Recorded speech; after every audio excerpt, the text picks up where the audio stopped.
Habari ndugu zangu pioneers, habari wa Tanzania wenzangu, poleni na majukumu, poleni na kila kitu ambacho kinaweza kikawa kwa namna moja au nyingine ni chenye kukudhaifisha moyo, kifikra na kila kitu.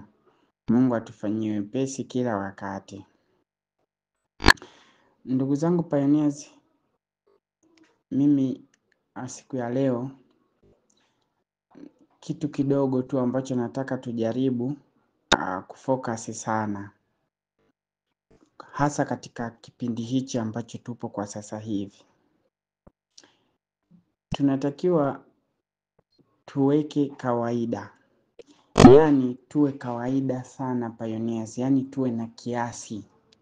Ndugu zanguni, huu mradi kwa dalili za kawaida ni tupo mwishoni, ni kama tupo mwishoni, ambapo hapa mwishoni siku zote yani katika mashindano ya mbio riadha ile wanakuambia ile finishing line unapokaribia ndo muda ambapo wengine wanakuwa wanaongeza nguvu zaidi na wengine huenda wanakuwa wanapunguza kasi, wanafeli. Kwenye Pi Network kwa sasa hivi mambo yamekuwa ni mengi kidogo, yani yamekuwa mengi yani yamekuwa mengi hapa mwishoni hapa. Habari nyingi sana zile za kutia moyo na habari nyingi sana zile za kuvunja moyo. Umeona? Pioneers, mimi nisiwadanganye. Kiukweli wapo watu ambao wanatutia moyo sana. Yani wanatufanya tuwe very strong. Tuendelee kuwa na focus ile ile, tuendelee kuwa na mood ile ile, tuendelee kuamini katika nia ile ile ya mradi jinsi ambavyo unatakiwa. Yani watu hawa wanafanya tuende sambamba na mradi. Lakini pia kuna watu wengine ambao wanajitahidi sana kutufanya sisi tusiwe kawaida, yani tuvunjike moyo kupita kiasi, yani isivyo kawaida, yani tukate matumaini, labda tuangalie namna nyingine ya kufanya, lakini si katika Pi Network. Umeona huo mtihani? Je, tutawezaje? Ndio maana mimi never give up. Nimeamua kuchukua nafasi hii kidogo tu kama ushauri wangu mimi binafsi kwako wewe pioneer, kwamba ifike mahali sisi pioneers tunakuwa kawaida, tuwe na kiasi, kwa sababu kila kitu kikipungua sana kinakuwa kibaya au kizuri, na kitu kikizidi sana kinaweza kuwa kibaya au kizuri. Matarajio yetu tunahitaji sana kufanikiwa kwenye hii sarafu ambayo tumeimaini kwa muda mrefu sana. Na naamini hivyo. Na naamini ni ndoto ya kila pioneers. Kwa sababu wengi wetu tuna maisha magumu. Wengi wetu tumepambana vya kutosha. Tumehaso sana. Nyakati ngumu. Hivyo tunapopata jambo la faraja kama hili kuwa ni fursa ambayo itaweza kutufanyia kitu fulani kwenye maisha, lazima tufocus sana na lazima tuwe na matazamio makubwa, lazima tuwe na tumaini. Tunakuwa na ile hamu, morali ya kuweza kupata hicho ambacho tunatarajia. Lakini tukizidisha sana, pia tunaweza tukajivunja wenyewe. Kwa mfano, ndugu zanguni, mimi sishauri sana kuhusu tarehe ya open minded. Yani sishauri watu tuwe tunategemea tarehe fulani ya open minded. Kama mnajaribu kujirudisha nyuma au mkajipa muda wa kufanya research kidogo kwenye huu mradi, tarehe ukianza kuizingatia sana matazamio ya kwamba itangazwe tarehe fulani itakuwa open minded, kinaweza nikawa ni mzigo ambao umeubeba, alafu ni mzigo wa mwiba sana kwenye moyo wako na akili yako, utakutesa sana. Huu mzigo wa tarehe, kutazamia tarehe, matamanio ya tarehe kutangazwa ya open minded, tukiwa nayo sana, ijapokuwa tunatamani hivyo, lakini tarehe itatukosti. Ila tu tukiweka kando tarehe, tukifocus kwenye kuangalia maendeleo ya mradi na jinsi ambavyo tunategemea, tunaweza pengine tukawa kawaida.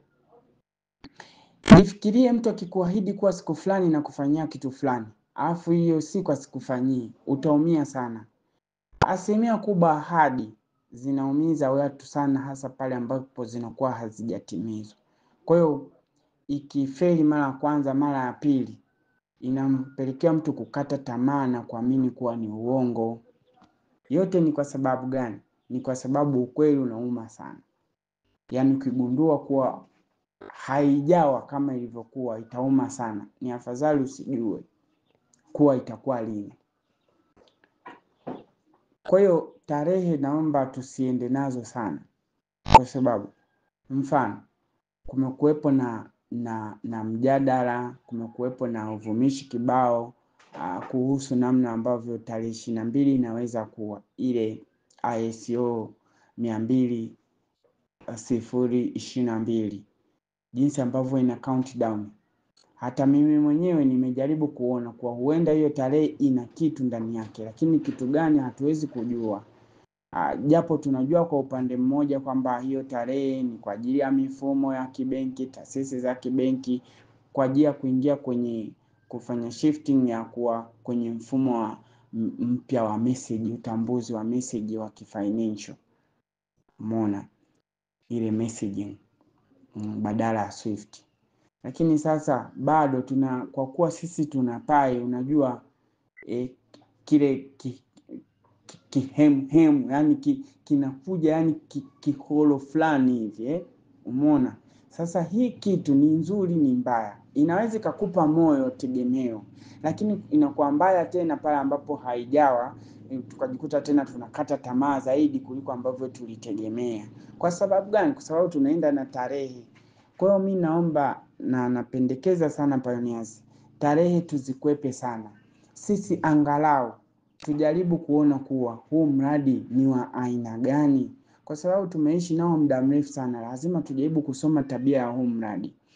Kwanza mimi ni miongoni mwa waumini ambao wanaamini kuwa huu mradi hauko mbali sana, lolote linaweza kutokea. Hivyo tu ndivyo mtazamo wangu unavyoniambia. Yaani kwa kufanya hivi nakuwa nina matumaini makubwa kuwa lolote linaweza kutokea, lakini sijajilimiti akili yangu. Ogopa sana mtu kijilimiti kuwa tarehe fulani kinatokea kitu fulani, alafu kisitokee. Ni afadhali kitokee, ila kitakuwa kibaya sana pale ambapo hakijatokea. Ni afadhali mtu kasema kuwa nategemea huenda hivi punde nikafanikiwa kitu fulani. Hii ni nzuri sana, haujajilimiti, kwa sababu hata kichelewa kidogo au sana haitakuumiza sana, kwa sababu unatarajia very soon kitu fulani kinaweza kikawa. Inaweza lakini kawa sio soon, inaweza kuchukua pengine long time kidogo, ikavuka kidogo, inakuwa napo si mbaya.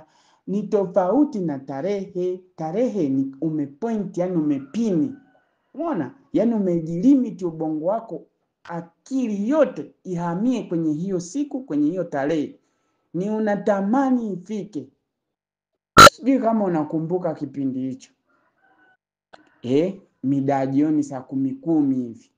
Umeletewa new shoes na mzee. Alafu kesho shuleni, yani unatamani yani kukucha haraka. Watajuaje kama una viatu vipi? Yani kwa sababu akili inakuwa imejilimiti kwamba kesho lazima yani mimi nikae. Watanijua vizuri. Umeona? Kwa hiyo ukijilimiti kwamba tarehe 22 itakuwa open minded, tarehe 22 itakuwa maisha pai fulani fulani, alafu yasije kuwa wewe utakuwa ni miongoni mwa watu ambao pai anaweza kaiacha. Kwa sababu yani itakukatisha tamaa mno. Utaona sasa mbona haijawa. Kwa ndugu zangu, ni mimi napendekeza kwamba tuwe na kiasi. Tunapenda kutiana moyo, lakini katika huku kutiana moyo pia tuweke viwango, tuweze kubalance. Ndugu zangu, ni mimi napenda sana kubalance mambo. Napenda sana kuwa na tahadhari. Unajua iko hivi. lazima tufike mahali tunaambiana ukweli na tunafundishana vitu. Wewe ndugu yako akikwambia kwamba naomba unisindikize kesho sehemu fulani, nauli ni juu yangu, usiishie tu kumshukuru na kufurahia hiyo safari. Lazima umuulize nauli na kosti shingapi, hata kama atakulipia yeye. Hasa pale anapokuambia kesho kutwa naomba tufanye, itakuwa ni nafasi nzuri sana wewe siku ya leo na kesho kujitathmini.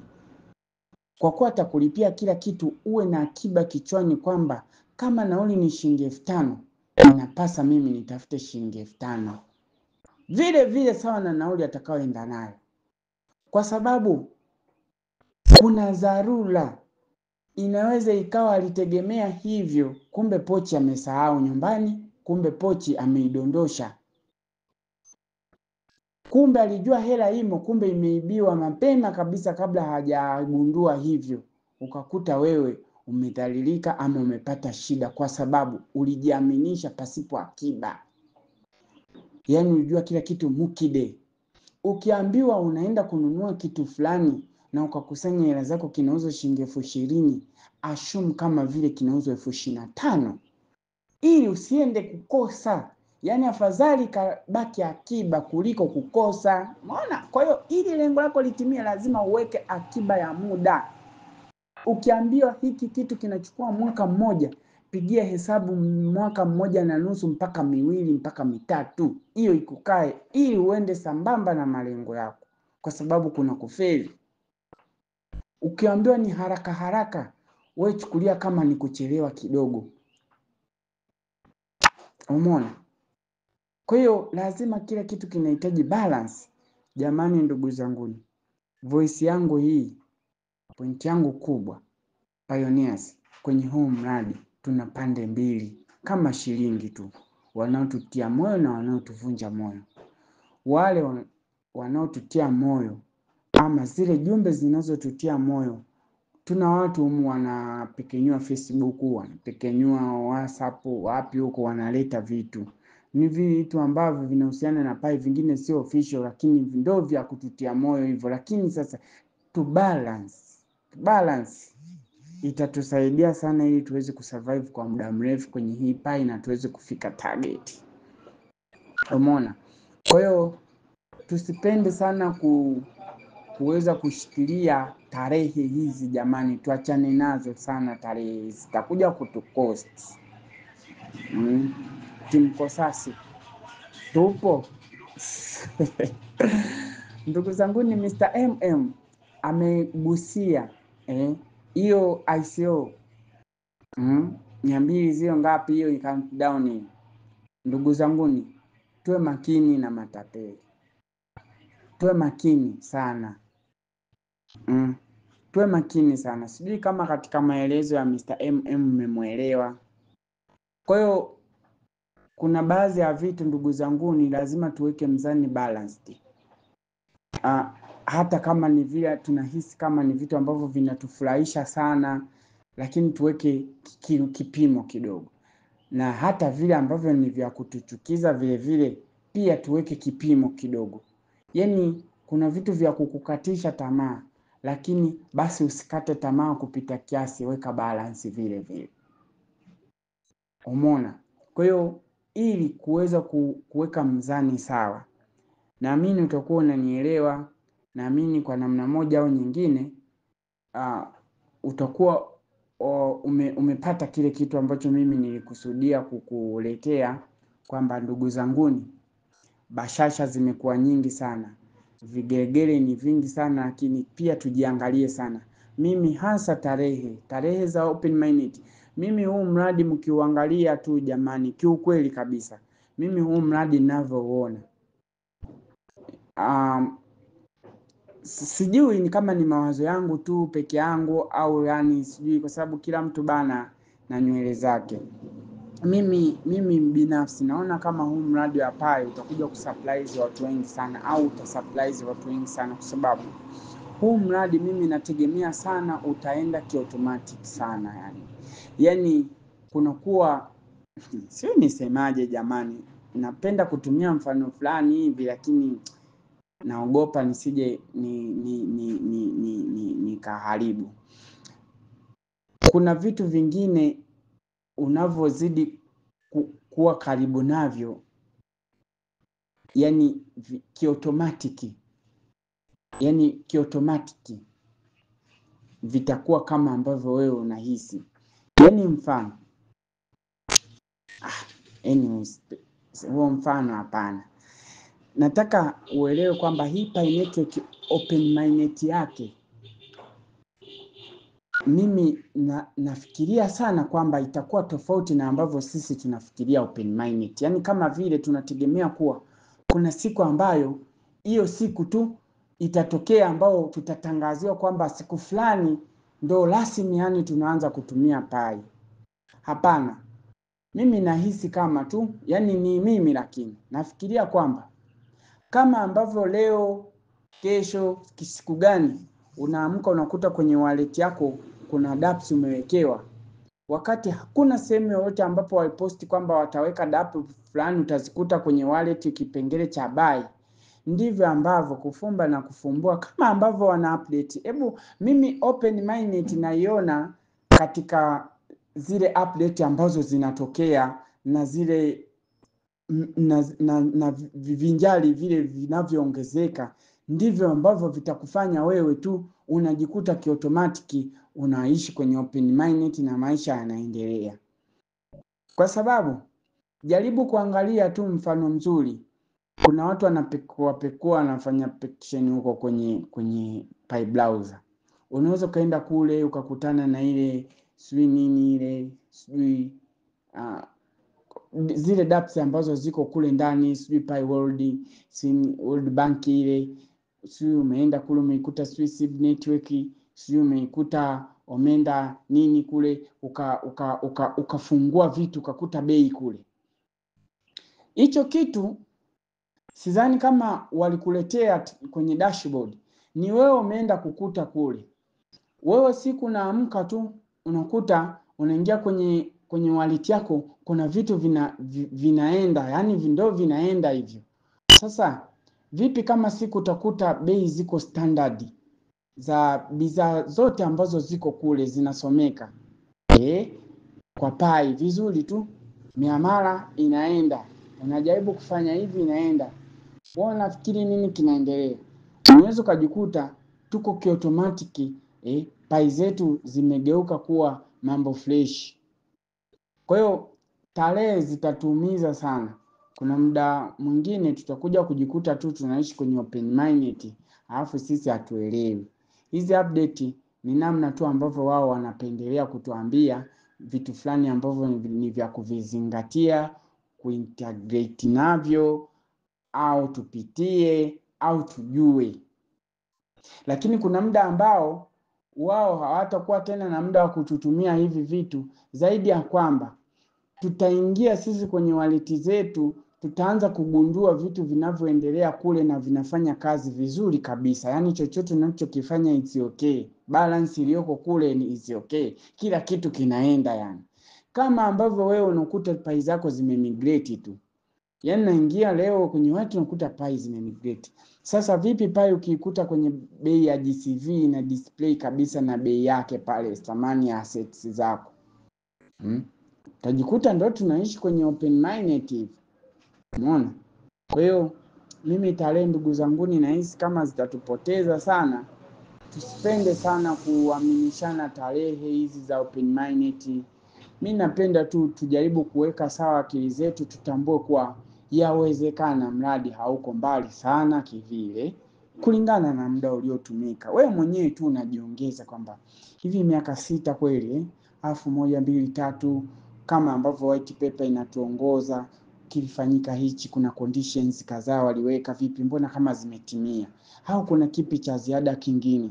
Unaweza kuona mbona vitu vingi vimefanyika, hivyo tunatazamia kwamba open mainnet inaweza kawa labda ipo karibu. Lakini kwa kuwa hii ni teknolojia, Ni teknolojia ambayo inahitajika itumike na watu, sio mtu mmoja. Kuna vitu vingi sana vya kinje ya kiulimwengu huku, teknolojia zingine haya, kuna taasisi za kibenki nini, hayo mambo yote yanatakiwa yafanyike huko ndani. Watu wanafanya huko ndani, hatuwezi kujua.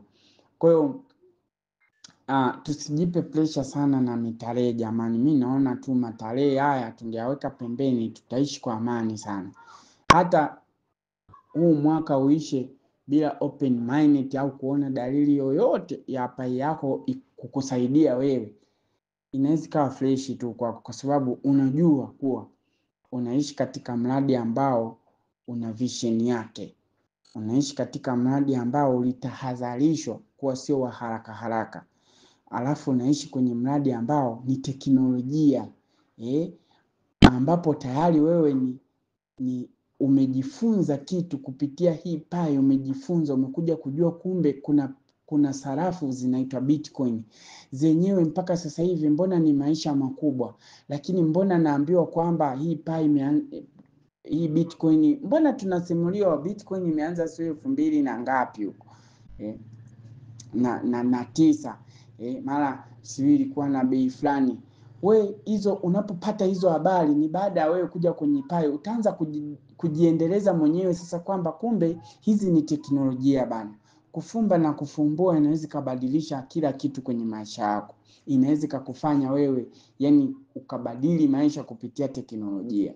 Kwa hii blockchain technology na crypto hizi ni sehemu kabisa ya maisha ambayo inakuhitaji uwe na userious mkubwa sana. Usipuuze hata kidogo, kwa sababu kufumba na kufumbua teknolojia imeshabadili mtazamo wa kila kitu. Yani kufumba na kufumbua teknolojia imeshaua ajira yako. Amini usiamini. Wako wapi makameramani waliokuwa wanazunguka mtaani wiki nzima mnambembeleza tu awaletee picha zenu, anawaambia zimeungua. Anawaambia zimeungua. Umejipanga kwamba yani ulipiga pose nzuri, anakuambia imeungua. Ziko wapi album? Nani anayemiliki album ndani siku hizi imejaa mapicha, sio picha za graduation, sio picha mjomba ziko mle. Sasa hizi album ndio simu. Ilivyokuja tu simu, smartphones hizi zikaua vibarua vya watu. Sasa hizi makameramani wamekuwa walinzi. Kujitahidi wengine ndio wamefungua tu studio vya saizi wamevigeuza sio ofisi za nini. Yote hiyo ni teknolojia. Kwa hiyo tujiepushe sana kujikatia tamaa hasa kwenye teknolojia. Tuwe na nguvu, tuwe na uwezo wa kuvumilia, tuwe na uwezo wa kufanya maamuzi.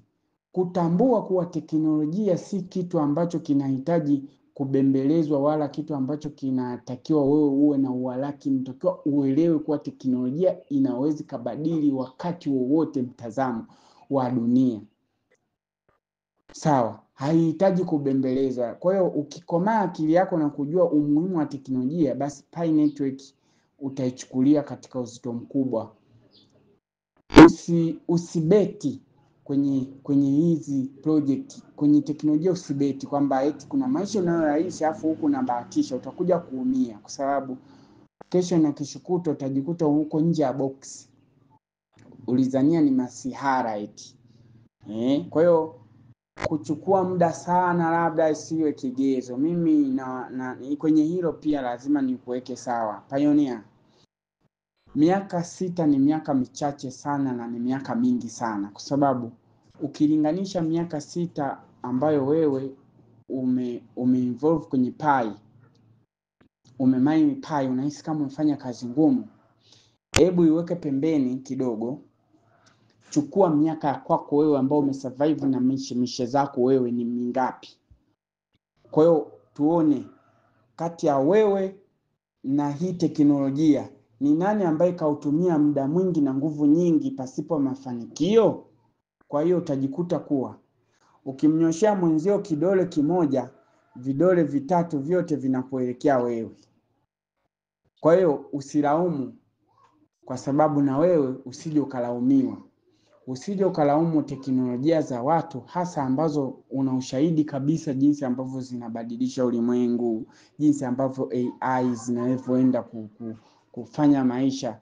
Ameelezea Mr. MM hapo jinsi AI hizi robots zinavyoenda kuchukua ajira za watu, jinsi ambavyo zinaenda kubadili mitazamo.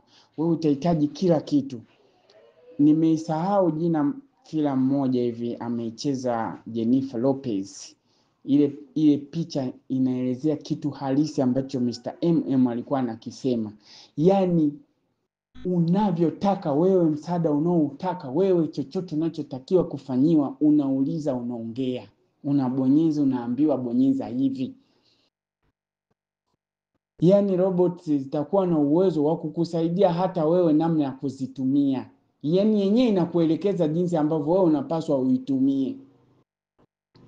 Sio wewe ujue jinsi ya kuitumia. Yenyewe tu unaweza kaiambia mimi sasa nataka ufanye hivi lakini sijui nafanyaje. Yaani yenyewe inakwambia wewe nibonyeze hapa, fanya hivi, maisha yaendelee.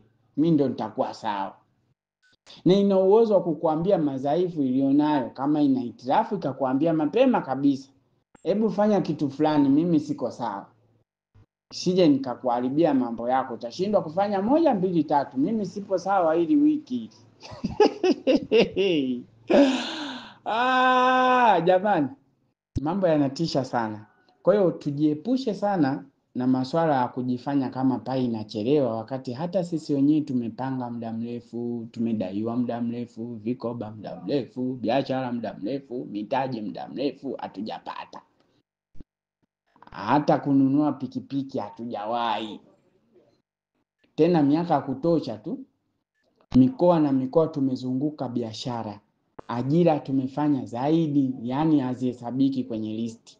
Kila sehemu tumejaribu. Ni miaka mingi tumevumilia matusi, masimango, dharau. Tumekaa kwa watu, marafiki, ndugu, tukanyanyasika. Lakini sasa yote hayo umeyasahau, umeona eti ni simple. Kwa sababu ya tumaini moja tu, pai. Ile promise ya kuambia kuwa kitatokea hichi, basi wewe na wewe kuwa na subira. Kama ambavyo wewe umejivumilia, basi na wewe vumilia hichi kitu, kwa sababu ukipuuza ukaendelea na maisha yako, je, unakuwa umepata nini? Yaani kama pai imechelewa na ukaikatia tamaa, alafu baada ya kuiacha ilikuwa inakupotezea muda, ndo sasa utafanikiwa? Utagundua kuwa wewe unafanya mchezo ambao hauna hata maana. Kwa hiyo ndipo utarudi kwenye mstari. Kama ninavyokuambia kwamba tunatakiwa tuwe na subira katika maisha. Kila jambo tunalolifanya tuwe na subira. Pia tumuombe Mungu atupe uzima. Ndio kitu cha muhimu sana. Atujalie uzima Mwenyezi Mungu. Maana pia tusijiwekee limit ya kufikiri. Kitendo cha kutumainia kwamba tarehe fulani itakuwa open minded, hasa pale ambapo inakuwa sio rasmi kwenye vyanzo rasmi, hii inatuumizaga sana, inatutesa, inatufanya tujione kama vile yani huu mradi ni waongo, wakati wewe ukiwaonyeshia kwa timu kwamba ni waongo, wao wanakuambia sisi tulikwambia wapi kuwa ni open minded, na tulikuambia usisikilize habari ambazo hazijatoka kwenye vyanzo vyetu. Sasa wewe unasema ni waongo, wewe umezitoa wapi? Tutajikuta kuwa ni kiherehere tu ambacho kinatusumbua. Kwa hiyo tusijilimit ubongo wetu. Ndugu zangu, ni mbaya sana hii. Tarehe hizi mbaya, tarehe 22 Novemba. Tusihesabie kama ni tarehe ambao ni kila kitu kinaenda kuwa. Ila kama tunajua ni tarehe fulani hiyo, basi tujaribu tu kuelewa kwa wema kwamba ni tarehe ambayo ni hatua ya kutupalilia sisi katika kile tunachokifanya, kwa sababu kama teknolojia zinaenda kubadilika, zinakuja kwenye mfumo wa sarafu, unaona mabadiliko mengi yanaanza kuja, ni dalili, ni matumaini yako wewe kwamba kama taasisi za kifedha sasa zitakuwa zinasomana kwenye mifumo mipya ambayo inaweza kaitambua hata crypto. Basi kwa kuwa sisi tayari pai ni crypto, tayari sisi tuko kwenye pai, kumbe mimi nimetangulia, niko mbele ya muda, utajipongeza wewe kwamba asante Mungu, nilijua pengine labda nimechagua kitu ambacho ni cha kupoteza muda. Kumbe mabadiliko mengi tu yanaonyesha dalili za kwamba yananielekea huku niliko, kumbe watanikuta huku, sio? Ukishakuwa na idea kama hiyo ni nzuri sana. Yani tujue tu unaposikia huko kitu fulani wanasema hivi siku hizi tunataka nchi yetu iwe cashless nations. Tunafurahia tu. Kama cashless nation maana yake hakuna keshi, sio? Au kupunguza keshi. Basi maana yake miamala kwa miamala. Kumbe hii miamala nilionayo nishikilie sana. Itakuja kunisave huko mbeleni huko. Hivyo tu. Kwa ndugu zanguni, pioneers, tuwe na kawaida. Tuwe tunafuata mradi unavyotaka, pia tujiwekee malengo ya kuweza kushikilia huu mradi mpaka pale ambapo basi yani tunakuzika hivi nasema kamanda alipambana sana. Au mpaka pale ambapo unaona ndoto zako zimekuwa reality, unasema kwa kweli nimepambana sana. Haikuwa rahisi, nimetoka mbali sana. Yani wewe mwenyewe unajikubali yani. Sio tu kuwa eti unaishi kama vile umelazimishwa, huna future yoyote. Yani wewe unataka kitu kiwe kesho au kesho kutwa tu, na isipotokea hivyo basi unakasirika. Usiwe na makasiriko. Usijipangie limiti ya muda. Usijiwekee kikomo. Ishi kama vile una flow kwenye race non stop beat. Unatembea tu, yani haina kikomo hiyo babake, mpaka umeme ukatike tu.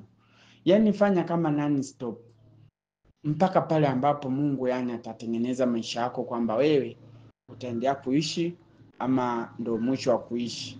Ila kama unaendelea kupumua kwenye uso wa dunia, usijiwekee limit ya maisha. Ishi tu jinsi ambavyo una flow yani. Tembea tu na maisha, kwa sababu umeona ulikotoka mpaka ulipofika. Umesurvive katika njia nyingi sana. Hivyo hata hizi njia nyingine mpya za kidigitali tulizozikuta tumebahatika. Yani wapendwa wetu tuna bahati wametuleta huku ambako kweli kabisa dalili zinaonyesha ni kweli watu wanakuja huku. Wengi hawajashtuka, lakini watakuja kulazimishwa tu. Lakini wewe ulikuja kwa hiari, wanakuambia hiari yashinda utumwa. Wewe ukifanya kitu kwa hiari yako umewahi, wewe una nafuu, umewahi upepo ule wa VIP yani class A, yani wewe ndio umekaa kule, unapita upepo yani uko beach. Wengine wa vijijini huko wanapata nini ile hydrogen, wewe umepata oxygen huko.